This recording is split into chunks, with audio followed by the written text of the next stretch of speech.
ಜಿಲ್ಲೆಯಲ್ಲಿ ಇತ್ತೀಚೆಗೆ ಬಸ್ಗಳ ಅವಾಂತರ ಹೆಚ್ಚು ಸಂಭವಿಸುತ್ತಿವೆ. ಸಾರಿಗೆ ಬಸ್ಗಳು ಹಳೆಯದಾಗಿದ್ದು ಸಂಚಾರ ಯೋಗ್ಯವಲ್ಲ ಎನ್ನುವ ಸಾರ್ವಜನಿಕ ಆರೋಪಗಳಿಗೆ ಪುಷ್ಟಿ ನೀಡುವ ಘಟನೆಗಳು ಆಗಾಗ ಸಂಭವಿಸುತ್ತಲೇ ಇವೆ. ಇದಕ್ಕೊಂದು ಮತ್ತೊಂದು ಘಟನೆ ಇಂದು ಸೇರ್ಪಡೆಯಾಗಿದೆ. ಹಳ್ಳಿಯೊಂದರಲ್ಲಿ ವಸತಿ ಇರುವ ಬಸ್ ಒಂದು ಬಸ್ ನಿಲ್ದಾಣ ತಲುಪದೆ ಮಧ್ಯದಲ್ಲಿಯೇ ನಿಂತಿರುವುದರಿಂದ ಪ್ರಯಾಣಿಕರು ಪರದಾಡಬೇಕಾಯಿತು. ರಾಯಚೂರು ಆತ್ಕೂರು ಬೋರ್ಡ್ ಹೊಂದಿರುವ ಬಸ್ ಕೆಎ 36 F1360 ನಂಬರ್ನ ನಗರದ ರಸ್ತೆಯಲ್ಲಿ ನಿಂತಿರುವುದು ಗಮನ ಸೆಳೆಯಿತು. ನಗರ ಪ್ರವೇಶ ಮಾಡಿದ ಬಸ್ ಇದ್ದಕ್ಕಿದ್ದಂತೆ ತಾಂತ್ರಿಕ ದೋಷ ಕಾಣಿಸಿಕೊಂಡು ನಿಂತು ಬಿಟ್ಟಿತು.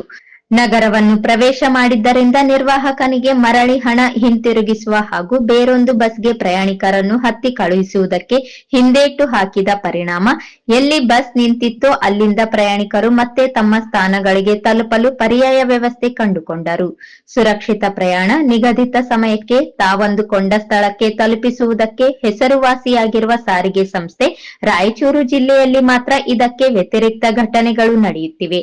ಇತ್ತೀಚೆಗೆ ಬಸ್ಗಳು ಪಲ್ಟಿಯಾಗುವ ಘಟನೆಗಳು ಸಂಭವಿಸುತ್ತಿವೆ. ಈಗ ನಿಗದಿತ ಸ್ಥಳಕ್ಕೆ ನಿಗದಿತ ಸಮಯಕ್ಕೆ ತಲುಪದಿರುವ ಬಸ್ಗಳನ್ನು ಓಡಿಸುವುದರ ಮೂಲಕ ಪ್ರಯಾಣಿಕರೊಂದಿಗೆ ಚೆಲ್ಲಾಟವಾಡುವುದನ್ನು ರೂಢಿಸಿಕೊಂಡಿದೆ.